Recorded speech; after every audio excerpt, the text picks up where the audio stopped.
Hi everyone, welcome back. It's Will, Gamer Dad, with another video for you.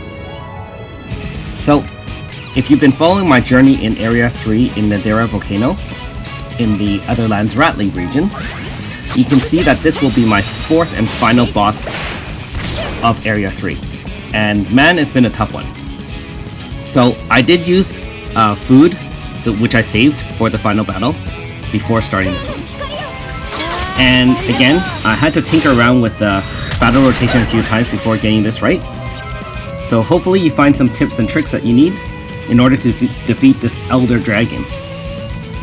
Now the main thing you have to watch out for is that once it drops below 75% life, it'll start summoning 2 mini dragons, which will boost the intelligence of the main dragon while doing small AoEs and other physical attacks on you. And that's on top of the big guy kicking your butt with massive fire attacks and AoEs himself. So I see a lot of online resources comparing this to the Flame Eater attack. I would say yes to an extent. However, in that battle, you can kind of set your team where you can use Suzette or other things to boost the AF before going, whereas you're stuck with this team if you're doing it in one full run. So my strategy this time was to just burn an early AF to drop him down, but not too low, so that the ads summon yet. And his rotation of attacks is as such. So the first attack is just a single target physical attack, fire-based. Next, he'll have a fairly strong fire magic AoE. Then he'll have a small AoE fire magic, and then debuff everyone for fire resistance. Finally, he'll boost himself up, and the last attack, which you saw Annabelle tank again, was a big AoE, and then removes all buffs and debuffs from itself. So, being that I don't have an all 4-5-star water DPS team, I'm forced to kind of rotate in and out and use Annabelle as the main tank. She does a very good job in resisting a lot of those magical attacks, being that she has naturally high HP. She has some additional resistance from her sword, as well as natural affinity to fire resistance as well. So again, I am just kind of biding my time, using the water attacks from Leclerc and Mighty to boost up the AF. So Annabelle had to go to the back. Usually she would be in the front tanking things. However, this is turn 4 again. You can see the heat up is the intelligence buff. So I try to move her away on turn 3 of each rotation so that she doesn't get hit with the fire debuff. And then that way Annabelle can tank fully. And meanwhile, I mean, her moves, even with the Zelos Dyphos sword from the Barakai Otherlands that reduce MP use. I mean, at level 3 it reduces a little bit, but not enough to really make a big difference in her MP cost. So I do have to rotate her to the back so she can continue using Holy Saber and Elemental Wall quite frequently. Mighty's Aqua Wall as well as Mario's Aurora Force are crucial to this fight. So try to keep 2 of those stacked up if possible. It's really good that at least 3 of these characters have it, because Mario's primary function is still to heal with Pure Cradle, and sometimes she just does not have the ability to do both, and you're really bracing for another big AoE. So at this point I'm just deciding which way I want to go. You can see my AF bar is near full, and I'm just kind of making sure that the Aurora Force is in play.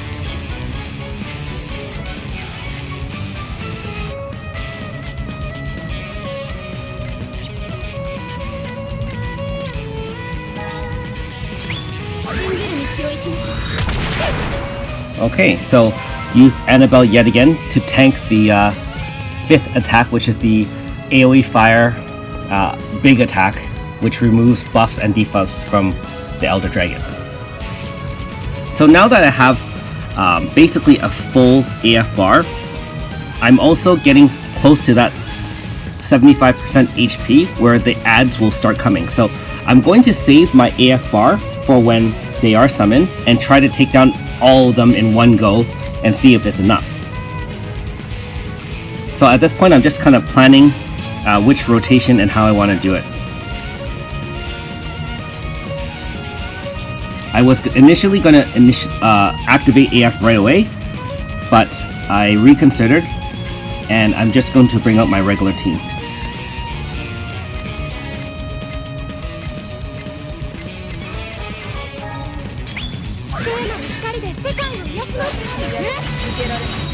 Too bad the power debuff doesn't really do too much. I mean, he does have a physical attack, but it's not the primary concern of the damage source. So again, pure Cradle to keep the life up, and keeping that frequent rotation to the back really does help manage MP costs. Okay, so the underlings have now arrived. You can see that this is the Elder Dragon is at 75% HP. I'm going to attempt to bring in Nikke into the main team to allow extra hits with her water slash as well as the water debuff. Again, normally I would pull Mighty out and bring him back in for an additional 25% debuff, but not going to take any risk being that there's 3 large dragons who are hungry to eat you. So Azami's going to come into the fold as well. I figured her 25% intelligence debuff will help me survive the turn that I set up for AF.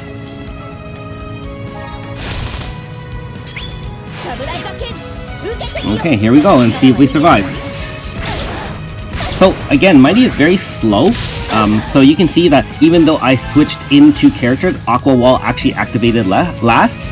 So you really do have to have a good idea of which characters you have that are fast, slow, and slower, and try to stack the abilities that way. And this worked out actually really well to help preserve my character, especially Nikke, since I don't have a full 5-star team and I'm forced to use Nikke as my best 4-star water option.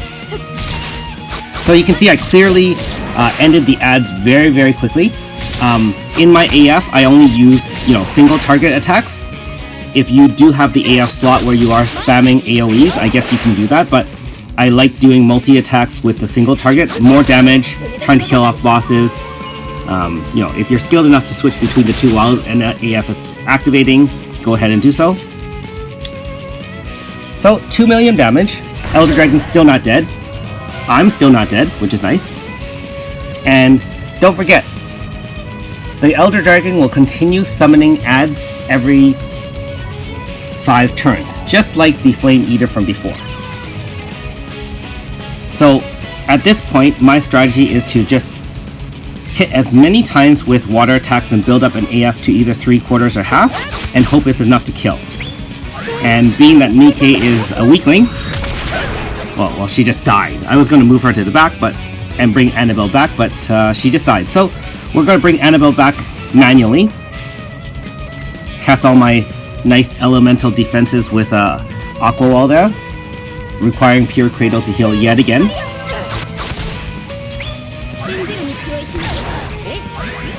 So because the physical attack was fire and physical, with the boost from Annabelle and the Aqua Wall, you can see that the physical attack actually did 0. So that is really not the concern. I emphasize that it's mainly the magical AoEs that you will watch out for. And I will say that Annabelle's Holy Saber does wonders in trying to keep the intelligence low. The problem is that she doesn't always land 100%, but in this case, it did land. And you can see the big AoE from the Elder Dragon was about 1,000 damage. Manageable still. And you can see the small dragons, excuse me, weren't able to do any damage there. So, again, just trying to decide what I want to do here. At this point, just, might as well use Annabelle as extra defense, so to keep the damage as low as possible.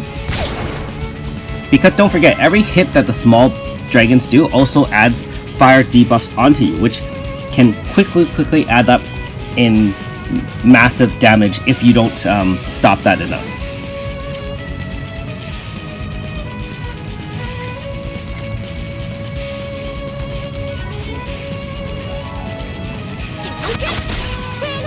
Okay, so another turn of just a Holy Saber and a Nightmare Gift and the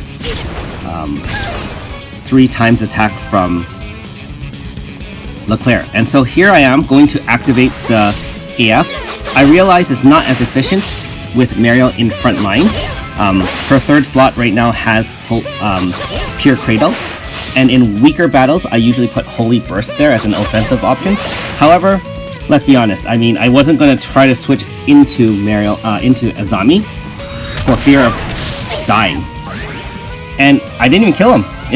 He still has a sliver of life left. So I'm thankful for my team having to survive that, and I think this turn should end the battle. Alright. So guys, I know this wasn't the most efficient battle, but being that I don't have all 5 stars, that's all I got. Thanks for watching, and see you next time.